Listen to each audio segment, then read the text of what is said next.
प्रभु यीशु मसीह के मधुर नाम में आप सभी का एक बार फिर स्वागत करते हैं। आज परमेश्वर के जी उठने का दिन है, विजयी दिन है और हम लोग परमेश्वर के वचन को देखने जा रहे हैं। मेरे साथ निकाले प्रेरितों के काम और उसका पहला अध्याय और 12 और 13 पद। प्रेरितों के काम उसका पहला अध्याय 12 और 13 पद। और लिखा है, तब वे यानी कि परमेश्वर के यीशु मसीह के चेले जैतून नामक पहाड़ से जो यरूशलेम के निकट एक सप्त की दिन की दूरी पर है यरूशलेम को लौटे। जब वे वहां पहुंचे यानी यरूशलेम में पहुंचे और उस अटारी पर गए जहां पर पतरस, यूहन्ना, याकूब, अंद्रियास, फिलिपुस, थोमा, बर्तुलमै, मत्ती, याकूब, सिमोन जेलोतेस और याकूब का पुत्र यहूदा रहते थे। 11 लोगों का नाम यहां दिया है और ये अंतिम बार आप पाएंगे ये सूची 11 लोग एक साथ, यानी कि एक तो निकल चुका है यीशु मसीह को धोखा दे करके, उसने अपने आत्महत्या कर ली, परंतु 11 लोग उस जैतून पहाड़ से लौट रहे हैं। स्वर्गदूतों ने आदेश दिया वापस से यरूशलेम जाने के लिए और यीशु मसीह ने इनको कहा था यरूशलेम में रुके रहना, पवित्र आत्मा उतरेगा। ये लोग वापस यरूशलेम लौट रहे हैं। प्रभु का धन्यवाद देते हैं कि चेले लोग आज्ञा मानकर यरूशलेम लौट आए, क्योंकि बहुत बड़ा उनके सामने एक परीक्षा था कि उस जैतून पर्वत से वो गलील को जाएं वापस या वो यरूशलेम को जाएं। गलील उनका अपना गृह प्रदेश था, गलील उनका घर था, गलील उनका व्यवसाय का जगह था, गलील में उनके लोग थे। गलील और यरूशलेम में बहुत बड़ी भिन्नता पाई जाती है। यदि आप भौगोलिक परिस्थिति को देखेंगे तो गलील उत्तर में है इस्राएल का और यरूशलेम दक्षिण भाग में है, और इन दोनों के बीच में सामरिया पाया जाता है।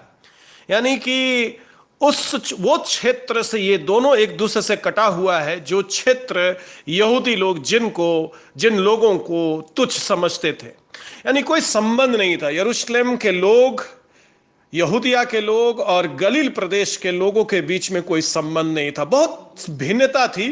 भिन्नता ये थी कि यरूशलेम धार्मिक केंद्र था और गलील, चूंकि ये कटा हुआ था यरूशलेम से, धार्मिक प्रवृत्ति वहां नहीं पाई जाती थी। वहां के लोगों को यरूशलेम के लोग नीचे दृष्टि से देखते थे।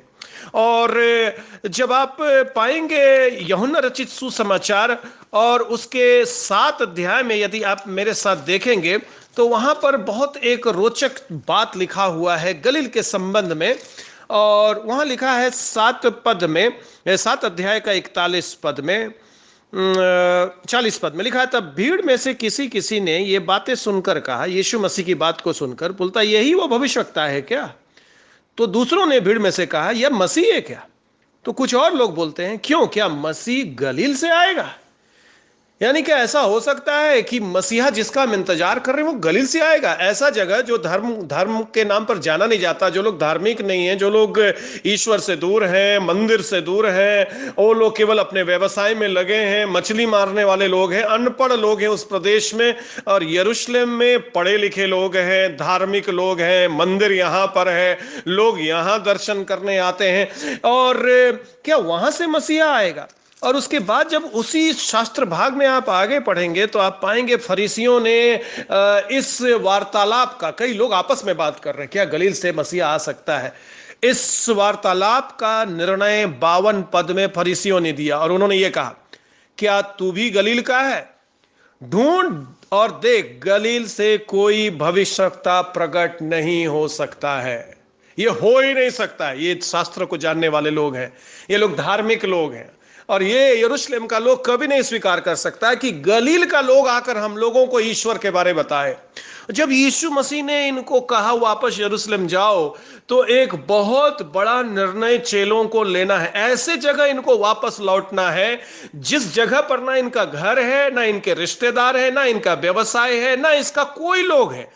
उसके उल्टे इस जगह पर जब ये वापस आएंगे तो यहां पर इनको जान से मारने वाले लोग इनका इंतजार कर रहे हैं। परंतु चूंकि अब यीशु मसीह पर इनका विश्वास इतना बढ़ गया है, इन 40 दिनों में यीशु मसीह ने इनको पवित्र शास्त्र से बातें खोल खोल कर बताई है।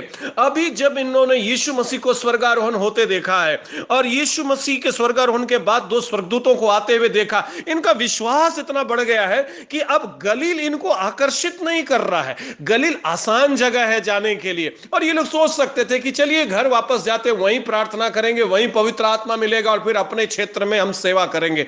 परंतु प्रभु जब हमको कोई जगह बुलाता है मेरे प्रियो, तो परमेश्वर उस जगह में हमारा आशीष रखता है।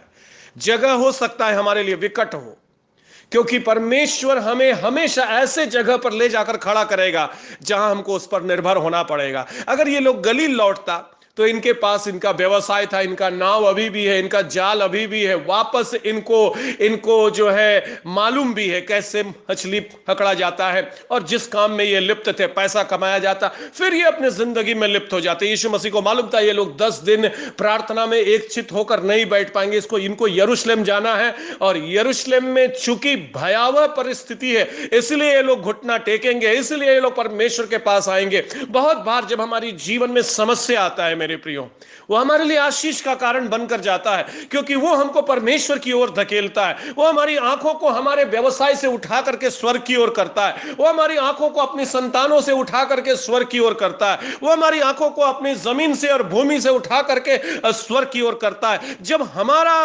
परिस्थिति डमाडोल हो जाता है, जिस परिस्थिति में आज हम और आप इस दुनिया में जी रहे हैं, एक कठिन परिस्थिति है, एक गंभीर परिस्थिति है, कोई आशा नहीं है क्या होगा 1 साल के बाद, 6 महीना के बाद, 5 साल के बाद, किसी को कुछ नहीं मालूम है। इस परिस्थिति में परमेश्वर हम लोगों को आने दिया है, यहां खड़ा होने दिया है हम लोगों को, ताकि हम लोग इस समय, बहुमूल्य समय है, हम लोगों को नहीं मालूम हम लोग का जिंदगी कब तक है, पर इस बहुमूल्य समय में परमेश्वर, इस भय के समय में हम लोगों को परमेश्वर बोल रहा है कि मेरी ओर मुड़ो। यदि आज तक आपने यीशु को अपना जीवन नहीं दिया है मेरे प्रियो, ये अंतिम समय है, ये समय शायद फिर आपको न मिले। यीशु मसीह को अपना उद्धारकर्ता के रूप में मानिए। यदि आप उस पर विश्वास करेंगे, उस पर अपना भरोसा करेंगे, उसका वचन में लिखा है मैं तुम्हें अनंत जीवन दूंगा। ये गलीली लोग हैं, ये लोग पढ़ा लिखा लोग नहीं हैं, इन लोगों को तुच्छ दृष्टि से देखा जाता है। यहां तक कि यीशु के बारे में बोला अरे गलील का है, ये क्या हमें सिखाएगा। इसलिए कभी यीशु मसीह को इज्जत नहीं किया यहाँ का जो ज्ञानी लोग हैं, क्योंकि ये गलील प्रदेश से आया था। क्या है ये गलील क्षेत्र? ये गलील क्षेत्र बहुत सुंदर है मेरे प्रियो। यदि आप इज़राइल जाएंगे, एक तरफ आपको गलील का झील और दूसरी तरफ आपको भूमध्य सागर, और उसके बाद थोड़ा आप नीचे आएंगे तो आपको करमेल पर्वत मिलेगा, उत्तर में जाएंगे आपको लबानोन के वृक्ष मिलेंगे। बहुत खूबसूरत वादी में बसा हुआ हरा भरा इलाका है, व्यवसाय का इलाका है, परंतु ये लोग परमेश्वर के उपस्थिति से हमेशा से दूर रहे, क्योंकि यहां पर अन्य जातियों का राज्य होता रहा और यूनानी लोग बहुत भरे पड़े थे जब यीशु मसीह इस दुनिया में था। इसी क्षेत्र में नासरत पाया जाता है, इसी क्षेत्र में काना पाया जाता है, इसी क्षेत्र में कफरनहूम पाया जाता है। यही वो क्षेत्र है जहां यीशु ने ज्यादा समय अपना बिताया है, यही वो क्षेत्र है जहां से उसने अपने लिए चेले बटोरे हैं। और यीशु मसीह एक चीज हम लोगों को कहना चाह रहे हैं, कितना बड़ा शहर से आप आए हैं या कितना ज्ञानी आप है, परमेश्वर के लिए इसका कोई महत्व नहीं है। आप किस जगह से आए, किस परिवार में पैदा हुए, किस स्कूल में आप गए, कितनी भाषा का ज्ञान आपको है, कितना धर्मशास्त्र आप जानते हैं, इससे परमेश्वर को कोई भी कार्य नहीं है। और परमेश्वर यह बताना चाहता है वो सबको बराबर देखता है। जब यीशु मसीह ने अपने चेलों को चुना, 11 गलील का था, एक यहूदिया का था, और जो यहूदिया का था वो दगाबाज निकला, जो ज्ञानी था। 11 लोग मछली मारने वाले लोग थे, अज्ञानी लोग थे, परंतु परमेश्वर उनको चुन करके दुनिया को बदलने वाला लोग यरूशलेम से नहीं आया, ये लोग गलील का झील से आया है, ये लोग मछली मारने वाला लोग हैं। परमेश्वर आश्चर्य कर्म करता, परमेश्वर का तरीका ये पूरे वचन में आप देखेंगे। ऐसे लड़के को परमेश्वर ने राजा होने के अभिषेक किया जो भेड़ बकरी चराने लायक था, जिसको उसका पिता जो है शम्बेल के सामने लाने के योग्य भी नहीं समझा, बोलता वो लहुरा है, वो बेकार है, वो भेड़ बकरी चरा रहा है। जब शाऊल को परमेश्वर ने चुना, लिखा है वो छिपा हुआ था, दरवाजा चुना जाना था, वो सामने नहीं आ रहा, उसको इतना डर है। ऐसे लोगों को परमेश्वर चुनता है और ऐसे लोगों को दुनिया को बदलने वाला लोग बना देता है। यदि आपके अंदर भय है, घबराहट है, डर है, लोगों के सामने आप नहीं आना चाहते, आपको लगता है मेरे अंदर कमी है, तो मैं आपको बताना चाहता हूं, परमेश्वर का हाथ आपके ऊपर है। और जिस दिन परमेश्वर का आत्मा आपके अंदर प्रवेश करेगा, परमेश्वर के लिए एक महान कार्य आप करने वाले, परमेश्वर के लिए दुनिया को बदलने वाला कार्य करने वाले। आप बड़े बड़े मिशनरियों, बड़े बड़े सेवकों का आप कहानी उठा करके पढ़िए, क्या थे वे लोग और क्या परमेश्वर ने उन्हें बना दिया। ये 11 लोग गलील के लोग हैं और काम करना है इनको यरूशलेम में। गांव के लोग हैं, काम करना है शहर में। और ये लोग सोच सकता है, अगर हम और आपको परमेश्वर यहां से उठा करके, बनारस में यदि आप रहते हैं, परमेश्वर यहां से उठा करके बोलेगा न्यूयॉर्क शहर में जाओ और सेवा करो, तो हम लोग न्यूयॉर्क का नाम सुन के ही डर जाएंगे। इतना ज्ञानी लोग हैं, इतना पैसा वाला लोग हैं, हम लोग उन लोगों का संस्कृति नहीं जानते, उनकी भाषा नहीं जानते हैं, उनका तौर तरीका, हम लोग उनको क्या बताएंगे। पर परमेश्वर इन लोगों को ऐसे ही खड़ा कर दिया। दुनिया का सबसे बड़ा शहर में उस समय का, दुनिया का, वहां पर ये मछली मारने वालों को इसलिए खड़ा किया था मेरे प्रियो, कि ये लोग परमेश्वर पर निर्भर होंगे। परमेश्वर हम लोगों से एक ही चीज चाहता है, परमेश्वर पर निर्भर हो जाए। गलील का लोग है, गलील मत जाना, क्योंकि गलील जाएगा तो तुम्हारा सब कुछ है वहां, तुमको परमेश्वर का जरूरत नहीं है, तुम्हारा घर है, तुम्हारा अभी तुमको भाड़े के घर में रहना है, पैसा नहीं है, कमाई नहीं है, विश्वास करना पड़ेगा, परमेश्वर आपके लिए उपाय करेगा। और हम लोग जब विश्वास से जीने लगते हैं तो बाइबल बताती है धर्मी लोग केवल विश्वास से ही जिंदा रह सकता है। धर्मी लोग मजबूत घर से या जमीन से या फसल से या व्यवसाय से जिंदा नहीं रहता। यदि यीशु मसीह को मानने वाले हैं आप, तो कौवा भी आपके लिए रोटी लाएगा। यदि यीशु मसीह को मानने वाले हैं तो स्वर्ग से आपके लिए रोटी गिरेगा। यदि यीशु को मानने वाले हैं, आपके झोली में लाकर लोग धन डालेंगे। यदि यीशु पर आप विश्वास कर रहे हैं तो चमत्कार होगा। पतरस सबको लेकर के वापस गलील में जाना, हम लोग को नहीं मालूम कितना कितना चेला लोग उस समय से उस समय आपस में कानाफूसी किया होगा, अरे चलो भाग निकलते हैं यहीं से, यरूशलेम जाएंगे नहीं, क्योंकि वहां तो मार डाले जाएंगे। कहां हम लोगों को यीशु मसीह भेज रहा, आपने तो ऊपर चला गया, हम लोग को यरूशलेम भेज रहा है। पर शायद हो सकता है पतरस के डर से किसी को हिम्मत नहीं हुआ होगा, पतरस इन लोगों को सबको लेकर के उस अटारी में पहुंच गया। वही अटारी है जहां पर 12 लोग के साथ यीशु मसीह अंतिम भोज किया था। ऐसा इतना बड़ा जगह था, ये लगभग 120 लोग जमा हो पाएंगे पिन्तेकुस्त के दिन, जब कलीसिया एकत्र हो जाएगी। कलीसिया को जन्म देना है, और कलीसिया जन्म लेती है पैसे से नहीं। इन लोगों को वापस यरूशलेम इसलिए भेजा, कलीसिया हमेशा और हमेशा परमेश्वर के सामने गिड़गिड़ाने और निर्भरता में जन्म लेती है। जिस भी कलीसिया का स्थापना किया जाता है अपने बल पर, अपने प्रचार के दम पर, अपने गीत गाने के दम पर, वो कलीसिया यीशु मसीह की नहीं होती है। यीशु मसीह की कलीसिया प्रथम दिन से आज तक घुटनों पर स्थापित की जाने वाली कलीसिया ही स्थिर रहती है। आंसुओं के साथ स्थापित की जाने वाली कलीसिया ही सही रहती है। इसलिए यीशु मसीह ने अपने चेलों को ऐसे परिवेश में भेजा जहां उनको प्रार्थना करने के सिवाय कोई उपाय ही नहीं है। इनकम नहीं है, घर का भाड़ा देना है, भोजन का इंतजाम करना है, प्रार्थना भी करना है। ऐसे जगह में ये लोग हैं जहां पर भयावह भयावह सिचुएशन है। और परमेश्वर इन लोगों को अपने लोगों से इस समय के लिए अलग किया था, ताकि ये लोग सारी दुनिया में जाकर यीशु मसीह का नाम को फैलाएंगे। यरूशलेम जाना मत जाना तुम लोग गलील, और प्रार्थना करना, इंतजार करना, क्योंकि यरूशलेम ही वो जगह है जहां पवित्र आत्मा उंडेला जाएगा। और ये लोग, लिखा है, आनंद से लौट रहा है यरूशलेम। जब इन लोगों को इस समाचार मिला हम लोगों को जाना है, और यरूशलेम आ गया, लिखा अटारी में पहुंच गया। अटारी ऊपर की कोठरी होती, यहूदी घर में वो लोग ऊपर एक कमरा बनाते थे जहां पर वो लोग प्रार्थना में समय बिताते यहूदी लोग, और यही एक ऊपरी का कोठरी था जहां पर प्रार्थना के लिए ये लोग जमा है। और मसीहियत एक विश्वास करने योग्य विश्वास है मेरे प्रियो, क्योंकि ये वास्तविक जगह और लोगों का नाम देती है। आप 11 लोगों का नाम वहां देखते हैं, आप यरूशलेम का नाम देखते हैं, आप गलील का नाम देखते हैं, आप जैतून पर्वत का नाम देखते हैं। और वहां पर परमेश्वर ने इस बात को वो स्थापित किया कि मेरा जो पहला कलीसिया जमा होगा वो 10 दिन तक, क्या किया होगा ये लोग 10 दिन तक? कलीसिया क्या करती है आज?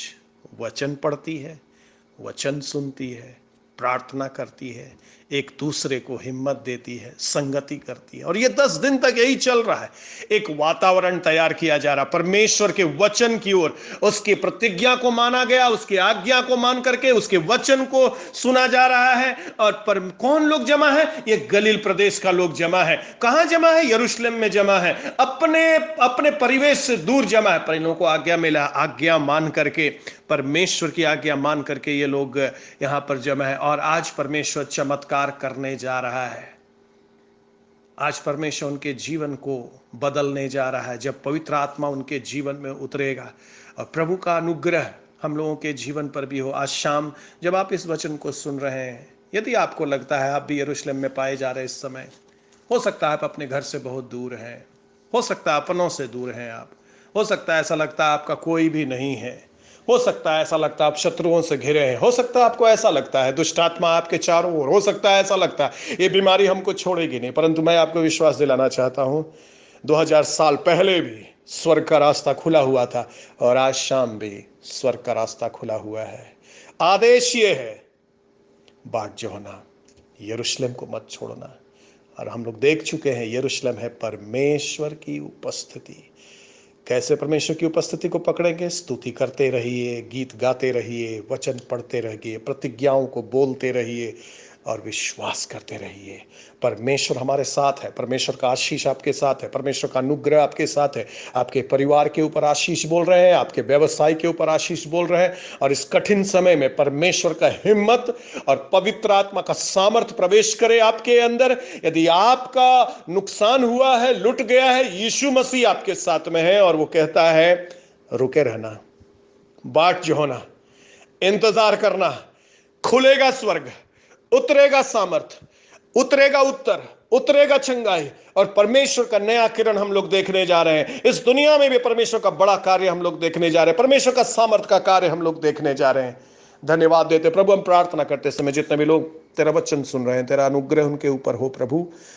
और जैसे चेले लोग हिम्मत नहीं हारे, डरे नहीं, नए परिवेश में भी तेरी ओर देख रहे थे प्रभु, वैसे ही प्रभु हम लोग भी डरे नहीं, हिम्मत नहीं हारे। हम लोग सुन रहे मौत का खबर, परंतु हम हिम्मत ना हारे, हम बाट जो होते रहे।